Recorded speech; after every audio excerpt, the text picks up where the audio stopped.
আসসালামু আলাইকুম দর্শক, অভিনন্দন ফার্স্ট নিউজ 24 সংবাদ চ্যানেলে। জানিয়ে দেব ঘূর্ণিঝড় রেমাল সম্পর্কে। তার আগে জেনে আসি বঙ্গোপসাগর এখন কেমন অবস্থায় আছে।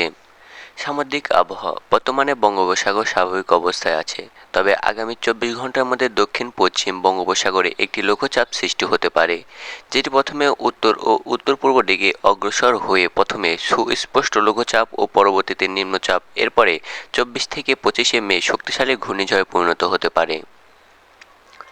সম্ভবত ঘূর্ণিঝড় রিমালের অভিমুখ হতে পারে ভারতের ওড়িশা থেকে বাংলাদেশের বরিশাল বিভাগের মধ্যবর্তী অঞ্চল। এ সময় বাতাসের গতিসীমা হতে পারে ঘন্টায় 150 কিলোমিটার, যা দমকা ও ঝড়ো হাওয়ার আকারে আরও বৃদ্ধি পেতে পারে।